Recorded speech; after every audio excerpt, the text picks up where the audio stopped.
All right, and let's get going. So this is session 2, data viz. Last time we talked about some basics and just kind of introducing the concept of data literacy and what are some of those skills. Next time, probably the session you're all waiting for, is really focusing on arts ed data in particular and how to talk about it, how to talk to others about it, what are some of the things we can and can't do with our arts ed data. And then our 4th session will be about critical thinking with data and some tricky charts and biases and things like that. So data viz, again, I said I was really excited about this session, and I am.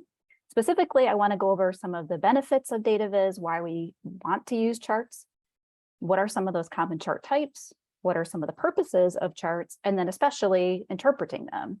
What insights can we get out of those charts? So I put together these, what I think are some of the main benefits of data viz. First of all, it's just faster to reach that insight. Some people are pretty good with spreadsheets and tables and can reach insights just looking at data that way. But for most of us, we get there a lot faster if we see it in graphical form. And there's been some research on this as well.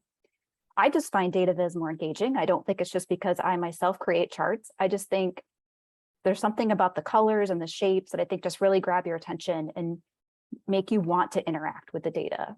I think it's more memorable. So I think we're much more likely to recall what a chart looked like or what the shape of the data looked like in chart form than we would to remember it in a table or maybe even just remember the number by itself. And finally, one thing I especially think is important about data viz, especially for the Arts Ed Data Project, is that it's self-service. So instead of just saying, here's the finding, here's the result, here's the conclusion, we say, here's the data, and here are some filters and some interactivity where you can manipulate the data and work with the data on the dashboards and answer your own questions. And I love that about data viz, that it kind of democratizes it for people. So even if you yourself are not super data savvy, you can click and filter a chart and hopefully learn something. So let's just do a really quick example of how data visualization helps us process. So if we had a relatively small data table like this one, and I asked you a question like, which is the highest positive value? You could answer this. If you're like most people, you probably start scanning the numbers. Maybe you go across. If you're like me, you're probably going down.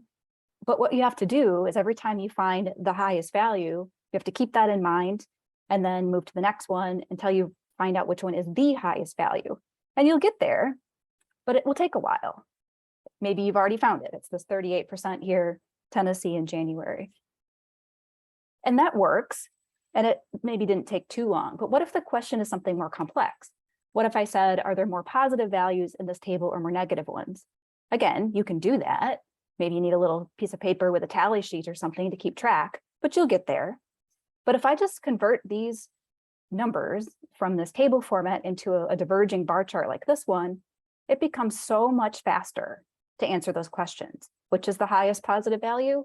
It's the one at the top of the chart, the 38%. Are there more negatives and positives? Pretty clearly more negatives here. And you can get other insights from it that you may not have been able to notice when it was in tabular format. So for example, there's 2 states in 2 particular months that had 0. That might not have stood out to you in the table, but maybe that's really meaningful. Or you can more easily tell in a distribution like this one that the largest negative value at negative 85% is more than twice the most positive value. And maybe that's really meaningful. So just a quick illustration of how a chart can help you find insights a lot more quickly than numbers in tables. So again, here are those benefits of data viz. We just talked about the faster piece. Hopefully you'll agree with me, especially as we start looking at examples of charts with these other pieces as well. Okay, your turn to participate. So I want to just hear from you. What are some chart types that you can think of? Just off the top of your head, just start listing them out. If you prefer not to unmute, you can put them in the chat. But I want to hear, oh, bar chart, pie, yeah. What else you got? Scatter plot, line chart, histogram, great. Haven't seen anything too exotic yet.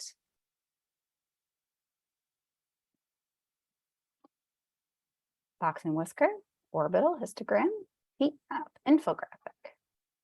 Great. Anything else coming to mind? I haven't heard any of the food ones yet. Oh, I guess pie chart. Pie chart was there. Y'all seem shyer today than last time. Hope some of you will participate. I do have several opportunities for you to speak up, and I would love to hear from you. Box and whisker? Oh, Phyllis doesn't know box and whisker. Okay. Hey, look, new chart type for you. Yes, many of these are, I don't know what an orbital or a histogram is either, so lots to go through. Yeah, thanks, Peter. We will definitely talk about histogram today. Don't know several of these. See, this is why we have these sessions. So there are so many charts. It's kind of unbelievable how many different charts there are. Some of these you may never have heard of: Voronoi, B-swarm plot, waffle chart, radial diagram, chord diagram, Sankey diagram. I mean, just naming a few. We are not going to go through all of these in this course. That's beyond our purpose here. But just the idea that there are so many different ways of displaying data graphically makes our job as consumers of data that much more challenging, because you not only need to understand, I guess, not only to even get to the part where you can understand what the chart is saying, you first have to understand how to even read the chart. So that's why we're going to start with some of the more basic charts today. And when I post these slides later in the Slack channel, I encourage you to go out to this link in particular, where he talks about different chart types, has examples of them. It's pretty cool to be able to see all of the different charts in one place. And that's not even all of them, but I think he's got 100 of them there or something. But these are the ones that I want to focus on today in this course. So I heard some of these from you: lines, pies, histogram, bar chart. I don't think anybody said gauge chart. I don't think anybody said map. Remember, data includes maps as well. But I did see pie chart, but I don't think I saw donut. So we'll be covering these ones. Okay, starting with bar chart, which I know probably all of you have seen plenty of bar charts in your life. You know how to read a bar chart. That's fantastic. I'm not going to belabor how to read it. I just want to talk a little bit about some of the important elements of a bar chart. So a bar can be either vertically arranged like this, which is called a column chart by some people. That's what Excel calls it. You can still call it a bar chart if you want. I'm not the chart naming police. Could be horizontal like this. But the point is that you are showing how many, it could be a count, it could be a proportion of your records fall into one of these groups. And these groups could be a descriptive field like this. Looks like we're looking at regions of the country, or it could be something numeric, like how many pairs of shoes do you have? And charts could just be these single bars like this, or there's actual variations to the basic bar chart. You could have a grouped bar chart or a clustered bar chart like this, where now we're comparing two groups. In this case, this is from the ArtsEd data project, this one in the upper left, where we're looking at the proportion of students who are in the arts in elementary school versus the total population of students. So we have these clusters or these groups together. They could be bar in bar, where you're comparing the two groups to each other, but they're sharing the same space, and one of the bars is thinner than the other. They could be stacked, where you've got three different groups within the dimensions that you're measuring. So there's lots of flavors of bar chart. But the key part about bar charts, and the thing for you to be paying attention to when you see them, is if the whole point of the bar chart is to know how many are in each of these groups, then it's really important to be able to see the full length of that bar. So we'll talk a little bit more about that in session 4 on the biases and chart trickery. But if the point is to be able to know what is this value and how does it compare to another value, you have to be able to see the full amount. That's really important for the way our brains work. And also, I find that some bar charts are just way too distracting in terms of how many lines they have, and they might use a different color for every bar. And if you see charts like that, you may not realize it, but you're having to work harder to get to the key piece of information. All of that is just a distracting element from what should just be a simple single color, no distracting lines, just where does the value and how do they compare to each other? Okay, now histogram in comparison, it looks a lot like the bar chart, but it really does serve a different purpose. The point of the histogram is more about what is the distribution of our data.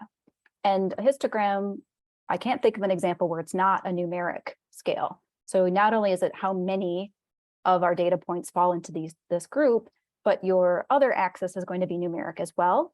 And it's not going to be a single value. It should be a range, or what the real term is a bin. And so this really works best if you're talking about a pretty wide range. It might be something like ages, the distribution of ages.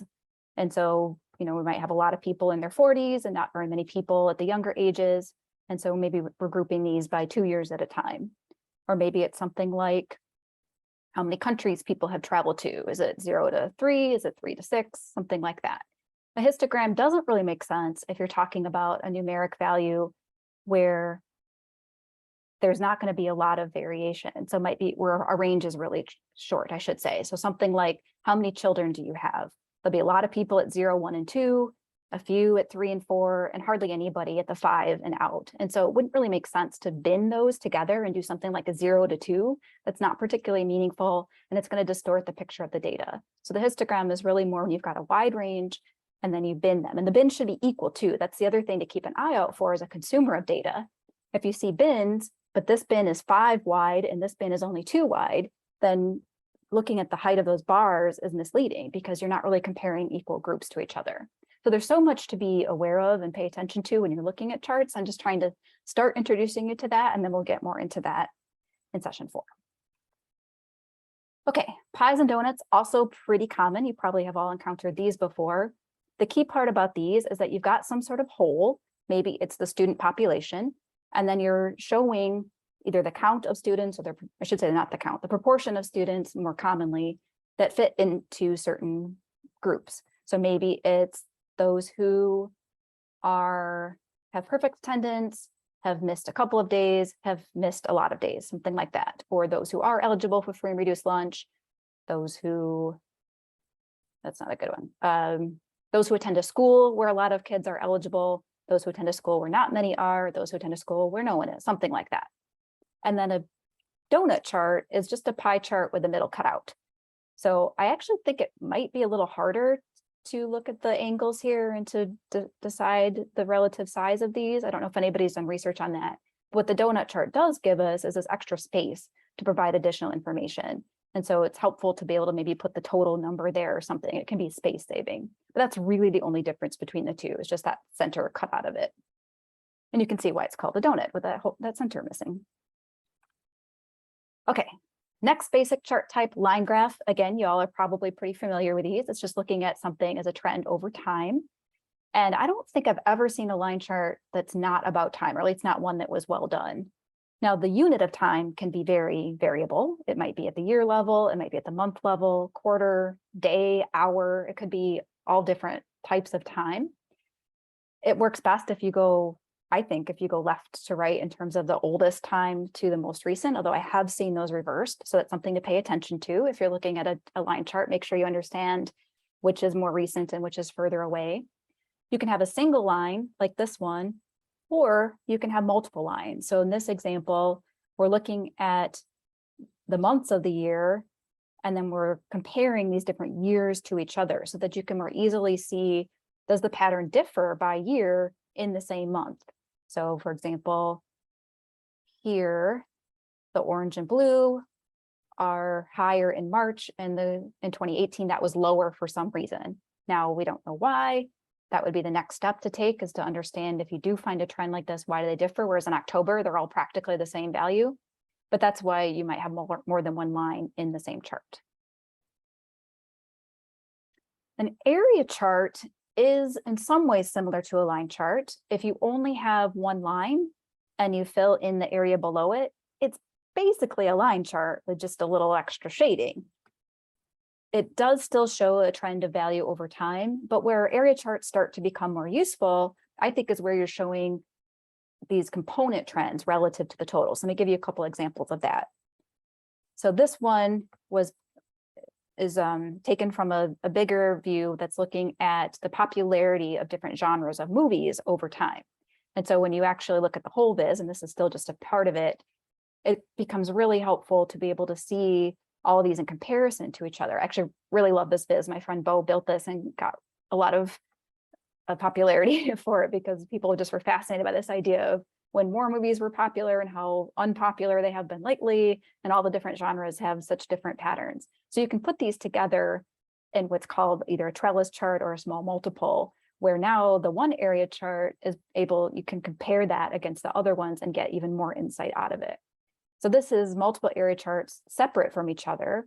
You can actually put them together in the same chart. This one is super busy, but in this example, it's putting the area charts against each other. So they're on the same scale, and then using opacity to let you see the ones that are behind it. It's beautiful as a piece of art, It's a little hard to see anything and take any insights from it in this particular view. On the interactive live version, you can hover over each of these artists and it will then highlight that artist. You can more clearly see its pattern.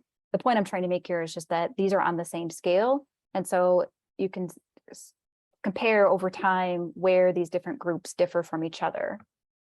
Or my favorite use of the area chart is actually, instead of putting them on the same scale, is to stack them on top of each other. So now you have both the trend over time component, but you also have this relative component. So these different parts compared to each other at each given point in time. So here what we're looking at is the proportion of beverages consumed in these different countries over the last several decades. And so you see the color legend here, beer is this color. And I think you can pretty immediately get some great insights from this. Something like, look at the rise of wine in Australia over this time. And because these are parts to whole, we know that they add up to 100. And so you can see that relativeness of it. And you can get insights like Austria has basically been unchanged. They like what they like, they're sticking to it.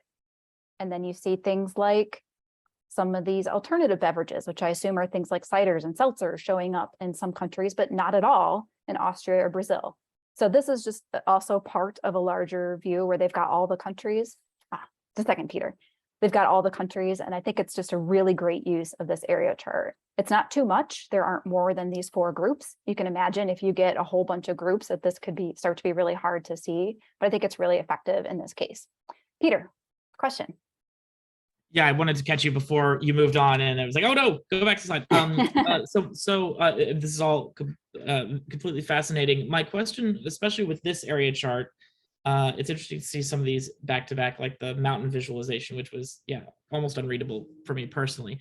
With this area chart, one thing that strikes me is how there doesn't. I'm wondering if you have thoughts on a best practice for ordering the data that you're visualizing. So for instance, Australia and Austria, those two, there's a thin band in the middle, like the color is clear throughout, but I mean, theoretically, this data could be distributed such that it would go yellow, red, seafoam green, right? And so is there like a standard practice for ordering of information based on keeping the lowest, like best normal order? I'm drawing that concept from set theory, but like like keeping lowest values at the bottom and then stacking things according to that.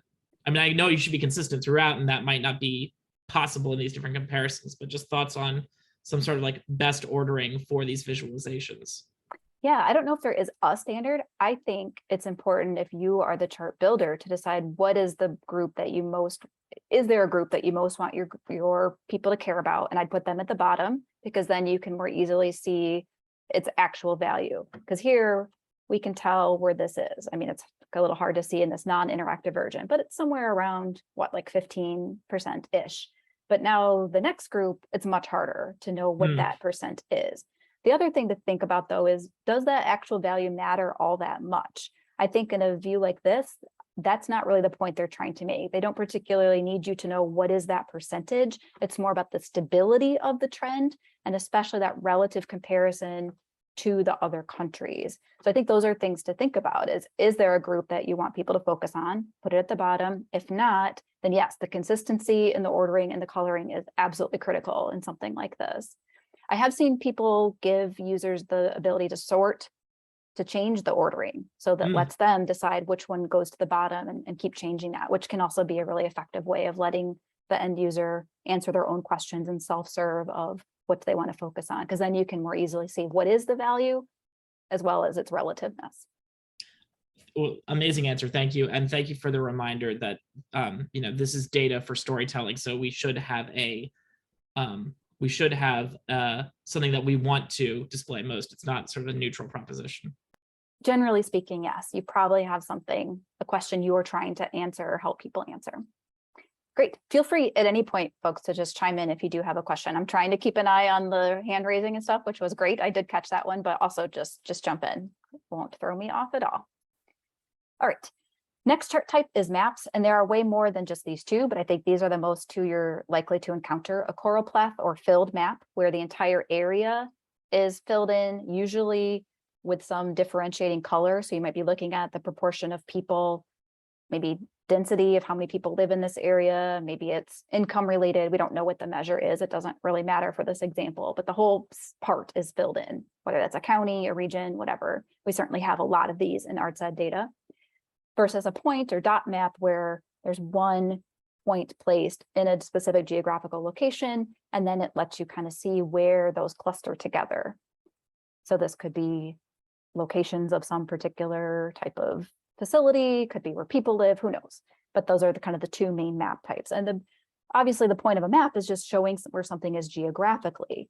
Now, I think the thing to be careful of here is that sometimes people will use a map when it actually then makes it harder for people to answer the question. If you just want to know what county has the highest value of something, and all you've got is the map, then you're the one having to look through and find where is that. On the other hand, maps can be super useful if you want to see, is there a pattern to this? Does the things tend to cluster in a certain part of my state or a certain part geographically? And you can't get that if you don't see it geographically. So use a map when where it's located spatially is the important part. And then I want to talk a little bit about gauge charts. I don't see these as much in data visualizations in, I guess, more formal settings, but I do think they're used more in maybe newspaper reports, or if you're going to check your credit score or something, you might see it there. I also think you might see these if you've got a leader who loves to look at KPIs, key performance indicators, they're used a lot here. So it typically takes this shape where you've got some sort of range.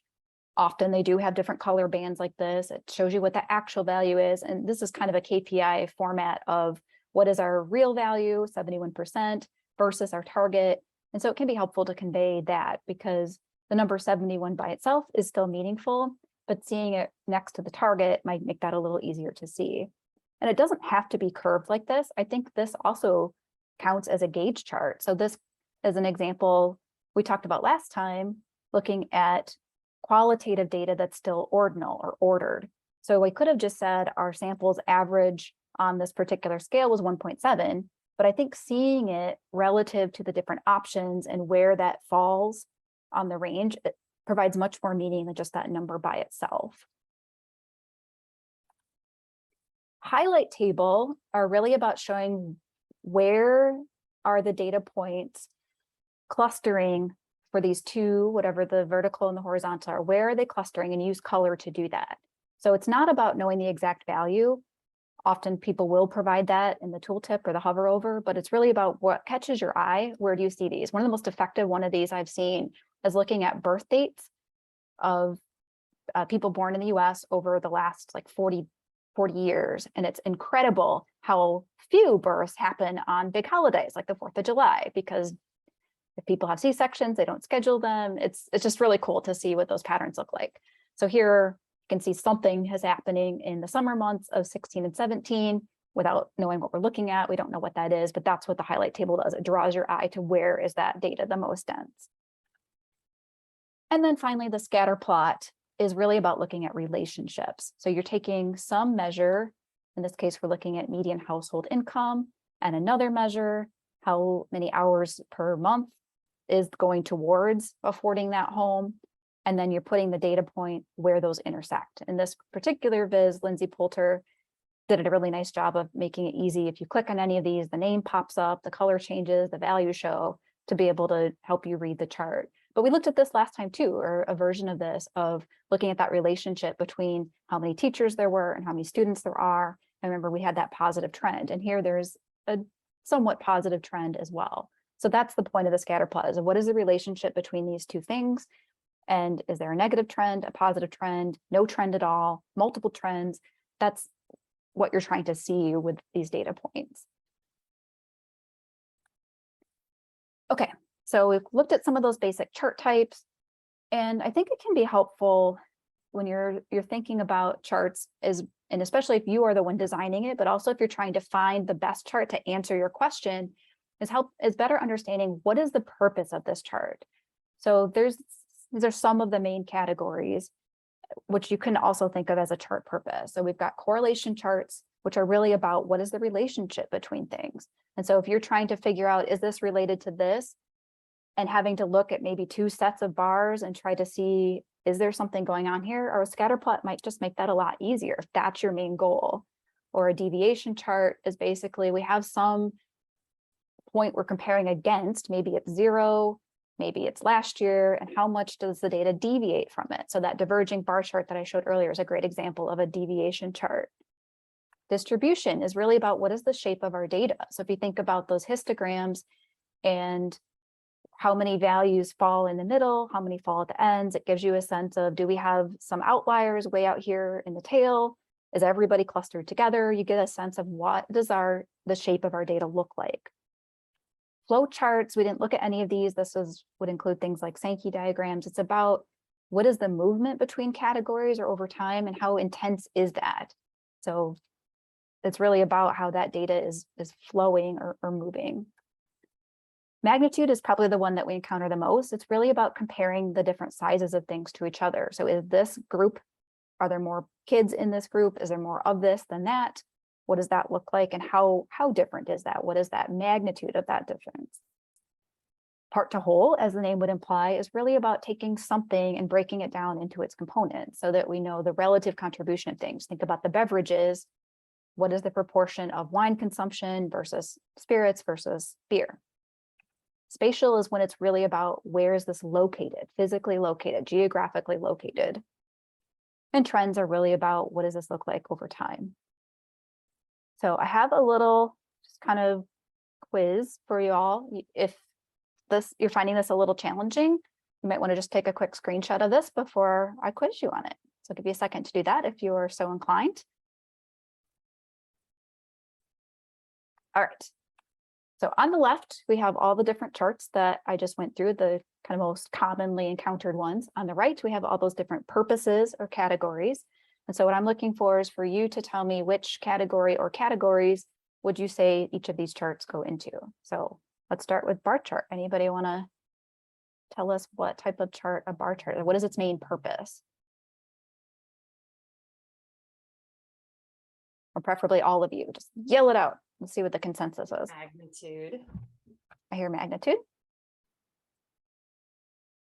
Oh, sorry. Let me get the chat open here too. Looks like some of you are, okay. Lots of agreement on magnitude. Yeah, agreed. A bar chart is mostly about the magnitude or that size differential. How about histogram?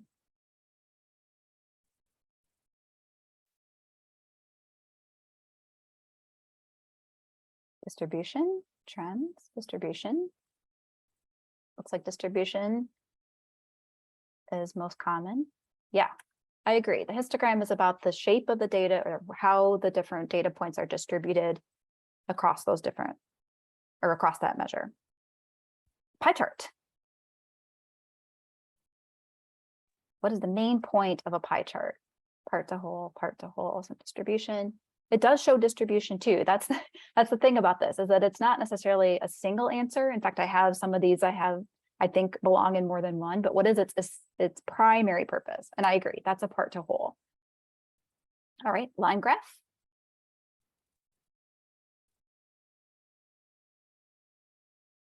Trend. That's mostly about saying that trend over time, whatever unit of time that might be, years, months, what have you. Area chart.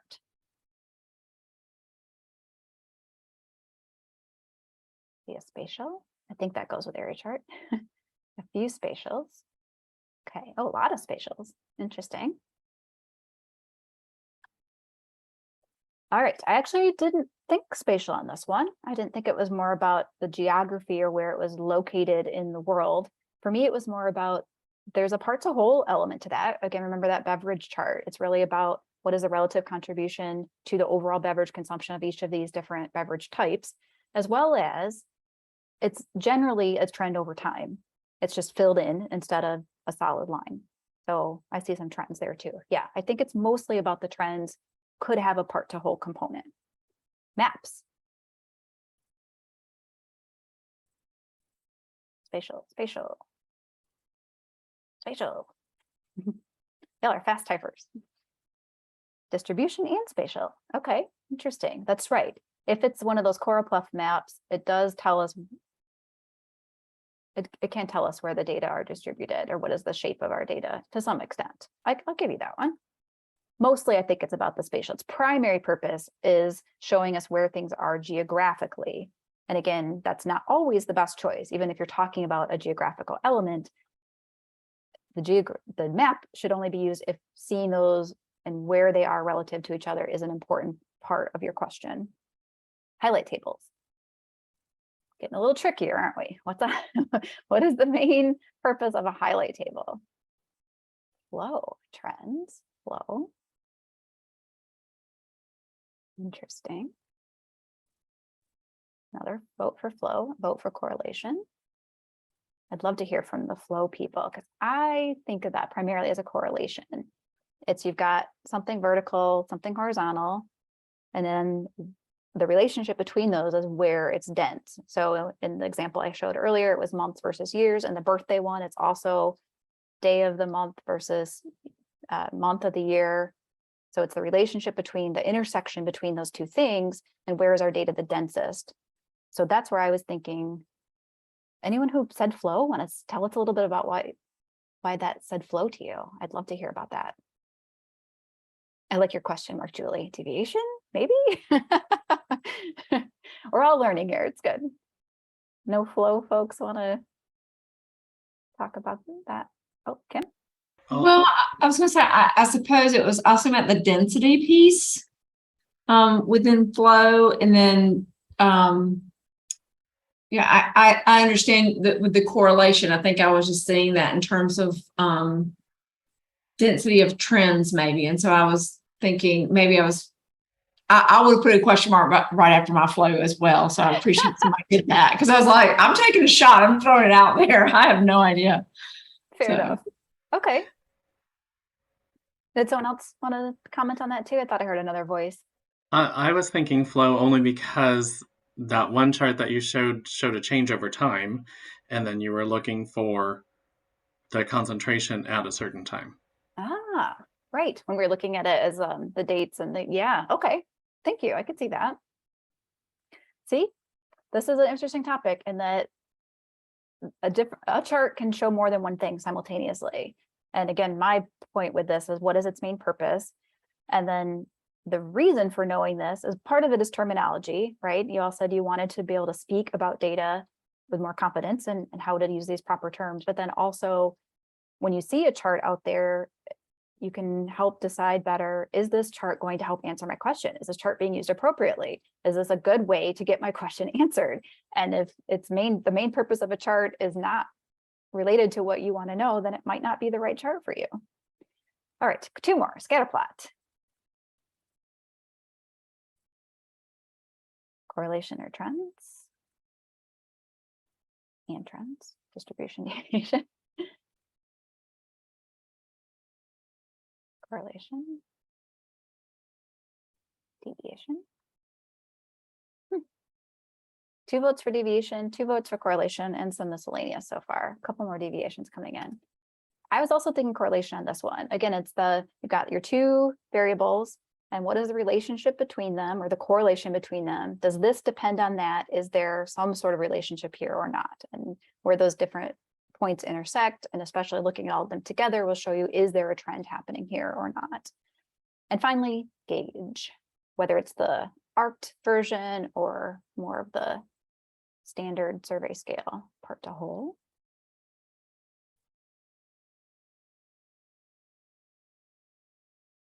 I think this one's a little trickier in the sense of what is the main point of that? Mostly it's eye candy, honestly. I think the main reason people use gauges is because they like the way it looks. People are familiar with that speedometer looking idea. I think that's really why they get used. Deviation if there's a target. Okay, yeah, I like that answer. Gauge, COVID dial. Yeah, we've seen a few of those, haven't we? I actually put gauge in 2 places. I agree, it is in part a part to whole. You've got a specific set of responses or range, and what part are we talking about? I also think it's an indication of magnitude. If you think of maybe it's what was our performance last month, maybe we're at 80%. What is it this month? at 70%. And the gauge, I think, can kind of help. You could imagine a couple of different gauge charts, or maybe you filter by date and it changes. So I think there's a couple different ways you could primarily use that gauge. All right, thank you for participating in that. I enjoyed seeing your answers and hearing your thoughts on that. Like, there is not necessarily just one right way to think about this. I think there is a primary purpose, but charts do more things. Okay, so now I'm going to continue the interactive part where we're going to look at some actual data visualizations and we're going to answer some questions with those data. So now we're getting into more of the interpretation part, not just how is this chart used, what is its purpose, but what information can I get from it? This whole viz is pretty amazing. I'm not even really a Star Wars fan. I've only seen a couple of the movies, but he did an incredible job of building this out. I'm going to post these links later, and if you are at all interested, I'd highly encourage you to go check it out. But my question for you, looking at these three donut charts, is in which of these three episodes did the dark side have the most screen time? 1, 2, or 5? All right, seeing a whole bunch of twos. Yeah. So in order to interpret that, you had to first figure out what's representing the dark side. So your legend is up here in words this time. You won't always see a legend with the color, you know, like the standard, here's a little square, little circle, and the word. Sometimes it's right in the text. So good job on that. And then you're comparing this.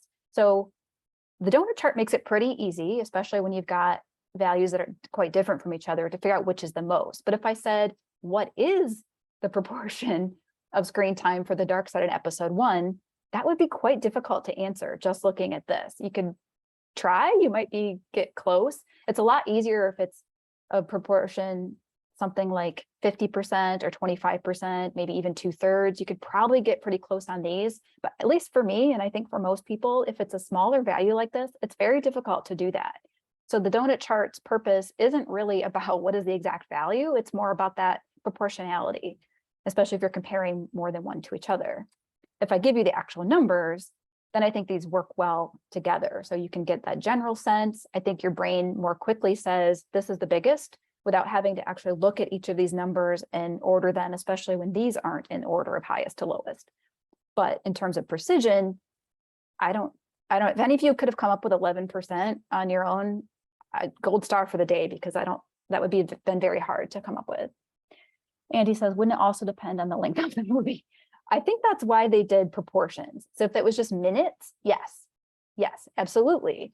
The amount of time would vary greatly depending on how long the movie was. I think that's why they converted it into this percent. So of the available time in the movie, what proportion of it was spent on each of these groups? And then just to give you a little flavor of what else is in the view, because it's really cool. He does the same idea with this donut chart approach, and not just the dark side as a whole, but he's got the dark side and the light side in each character and their total screen time. It's very thorough and involved. Pretty cool. Okay, let's look at a heat map. So here's a snippet of an actual visualization. And I want you to tell me, in Colorado, which age group tended to vote for Trump in the 2020 election? So same idea, you've got to figure out where to look, find the right spot. Remember our data literacy from last time, just knowing where to look in the chart is half the battle, right? And then interpreting it. So what do y'all think? Which age group? Seeing a lot of 45 to 64. Excellent. Excellent. You guys got this. So good.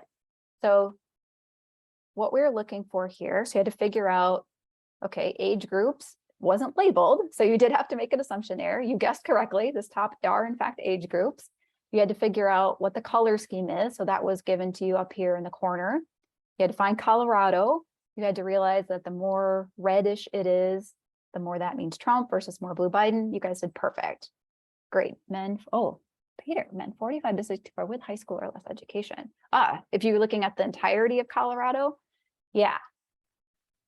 This is darker than that. So good job. All right, how about this one? Here's a line chart, actually a multiple line chart. We've got 2 lines. Maybe you were aware, maybe you weren't, that there are in fact baby boys who are given the name ERIN and girls with an AARON. And some years that happened more often than others. So specifically, in what year was the second highest peak for female babies named Aaron with an A? Harder to do without being able to hover over these data points, but what's your guess? 82 question. 1980s. It is in the 80s. You're right. We'll narrow it down. Definitely not in the 20s, 30s, and 40s. 84, 85, somewhere in there. Okay, looks like you're all converging around that early 80s time period. Oh, Anne-Marie and Carrie, those of you who are saying 83, you are right on. It was 1983. Now, how could you do that without being able to hover or see? So a couple things. So one, first you had to find what the highest peak was. And it's a little bit challenging because these are really, really close, but this is the highest peak. And then you might have asked yourself, all right, how often am I seeing a data point? So you can see the legend is only every 10 years, but how many data points are between this one and this one? And without grid lines, that makes it a little harder to do, but there is in fact one data point per year. So if this is 1980, then 1, 2, and 3, exactly right.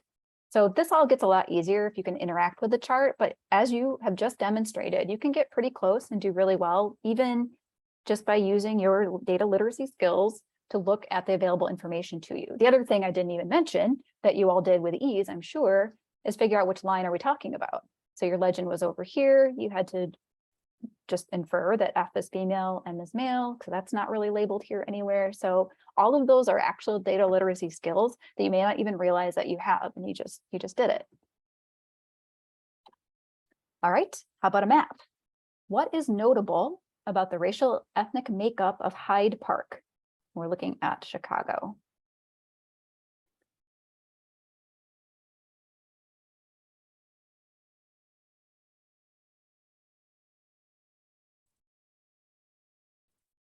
Majority white.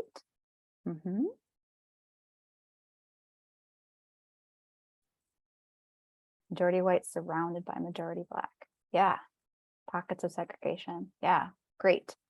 A couple more about this round. Exactly. That's my takeaway too. It's not the only place where that happened, but it's very noticeable there.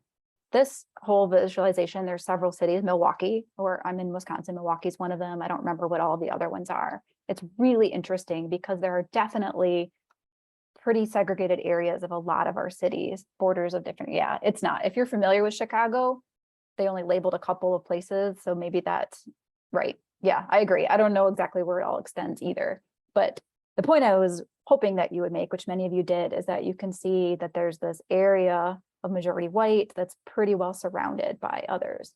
And generally, it's pretty clear delineations. There are a few other exceptions, like I could have pointed out this one, but I didn't have a label for it, so I didn't know how to direct you to this area.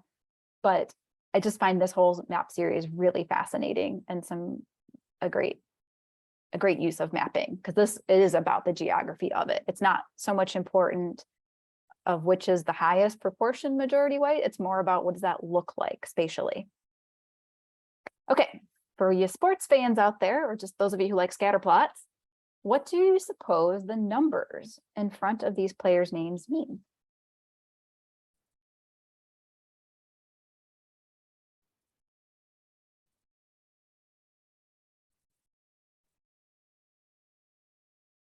Jersey. Their jersey number could be. I don't think that's it, but that's a good guess. Certainly topically relevant. Rank, ranking, most seasons, points per game. Points per game. Ranking, number of career points. Okay, I'm going to give the gold star to Anne-Marie. Yes, I'm pretty sure, I don't actually know, they don't explain this anywhere in the biz, but I'm pretty sure that you're right and that it's number 1 through 10 vertically. So it's actually irrelevant to the number of games, but 1, then 2, then 3, 4, 5, 6. So it's this way. And why that's called out and not the average or something, I'm not sure. That's just what the data designer just chose to do. But there's lots of insights that you can get from a chart like this. So what we're looking at is their total number of points over their total number of games. And although Kareem Abdul-Jabbar has the total number of points overall, he had a lot more games to do that in. So if the question was instead, who, based only on this data alone, would you say is the best player? How might you answer that? Would you say Kareem Abdul-Jabbar because he had the most points? Might you look at the relationship between these two things and say, I actually think Jordan or Chamberlain, because they scored a lot of points with fewer opportunities to do it in fewer games. And in fact, that's why they're in this purple band. I don't know how much you paid attention to that coloring. The coloring isn't necessarily standard or common in scatterplots, but I think it's really helpful in a case like this, because that's helping you draw attention to the fact that they were high scoring while not having a whole lot of games to do it in. And the circles, if anybody's wondering about that, I have no idea. No idea what those circles mean. There was a lot that wasn't interpreted for us on this chart. Points isn't a good great measure. Yeah, I was saying based only on this data alone, I'm sure there are lots of other things that you would probably factor in if I said who's the best, but just based on this alone. So again, trying to make the point that there's a lot you can discover from a chart, and this ability to understand the legend, to understand the different variables being assessed, to find these patterns and trends, all of that is data literacy, and you all are doing great at it.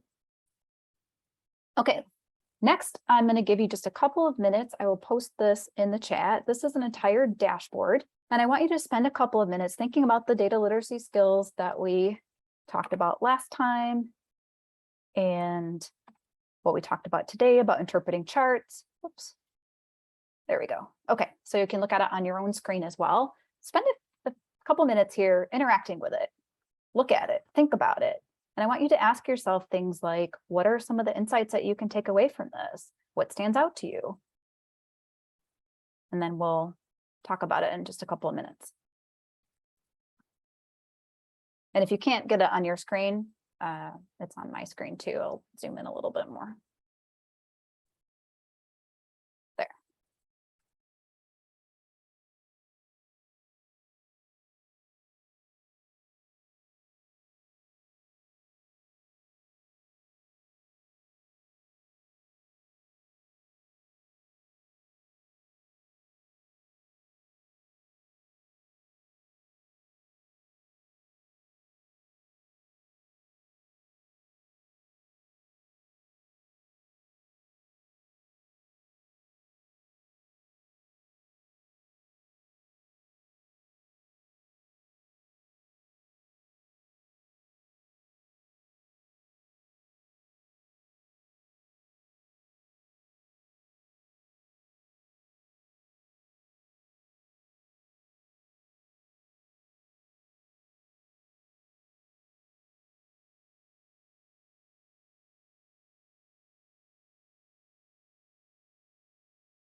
Okay, as you're looking at that, if any of you would be willing to either type in or speak up, what's standing out to you? What are you noticing about this data? What's helpful?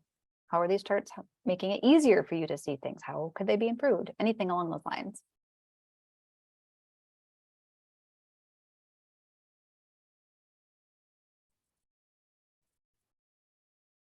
No, girls. Based on the names, that's a reasonable guess. Yeah, look at that. Very interactive. Are these all football players? I have no idea. Correlation. Ooh, between fewer missing late assignments and higher grade. Okay. So that sounds like you were looking at both this calendar, I guess I'd call this a calendar view. It's looking at something over time, and also the grades over here, and drawing a conclusion. Grades are generally good. Late assignments decrease, missing assignments increase. Looking at the two trends. Trend in assignments turn at the end of the period. Don't know the impact of missing. Are they penalized? Shows trends and by individuals. Yeah, a lot to gain from here too. So I know we're getting close on the end of the session here, but I'm glad you all are engaging with this. Obviously, feel free to keep doing that after the session if you want. A couple of things that stood out for me. First of all, I thought some of these visualizations were very effective. I really liked this calendar view by each student, and you can very clearly see if there are patterns in when assignments were missing or late. You can also see for the individual student how many of each. I think the color choices really make those pop. I also really like these trend lines. You can see, has this been stable? Is there a lot of variation? Maybe something was, what the heck is up with these assignments where almost everybody were missing it? Like, lots of conclusions you can draw from that. So a couple of things I wanted to ask you about this one, and I do know we're getting really tight on time, but one thing, I saw a couple of you mention this as well. You're wondering, is there a relationship between missing and late assignments and grade? And it's a little hard to know from here. Like, what would you conclude by looking at this student? They missed 2 assignments entirely, but they still got an A-. So what are some additional questions you might ask of the data? What are some conclusions you might draw based on that?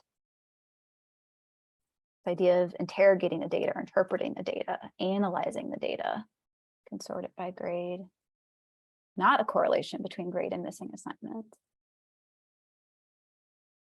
Value of the assignment. Yeah, we don't, what is the value of assignment? Right. Maybe the assignments aren't actually contributing that much to the student's grade. Maybe the tests count for way more. Maybe exempting the grade. Yeah, absolutely. Maybe every student gets 1 free missing assignment and then it just doesn't count against them. So many things that could be going on, especially when you compare this student to this other one. They only had 1 missing assignment, but got a lower grade. Not too much different when you look at the actual percent or actual value, but enough to drop them into that lower bucket.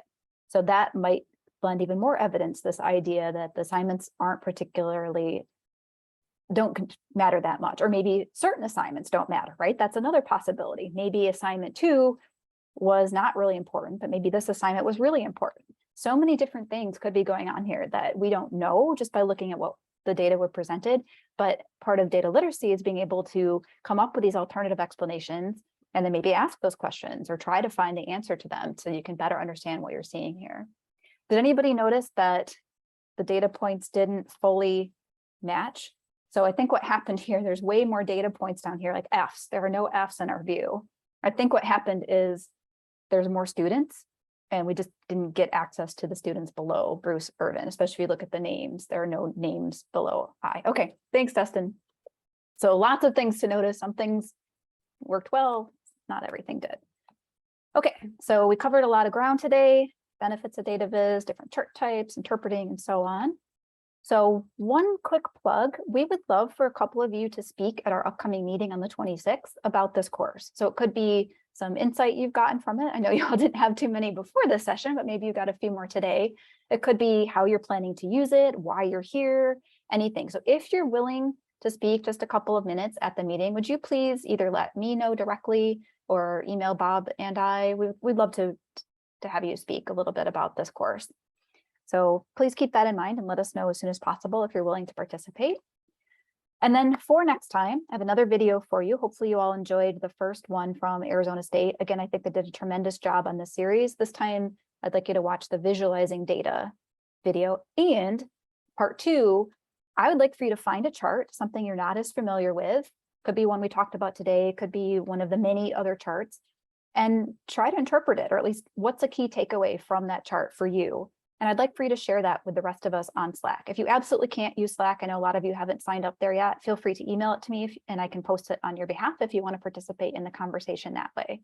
But I think this would be good practice for you to find a chart you're less comfortable with or maybe not familiar at all, and just try your hand interpreting it. If you're not sure, then we can talk about it and you can ask questions. So that's what I'd like you to do before our next session in 2 weeks, where we'll finally start digging into Arts Ed data. So thank you all so much for your time today. Hope you have a great rest of your day, and I'll see you in a couple of weeks.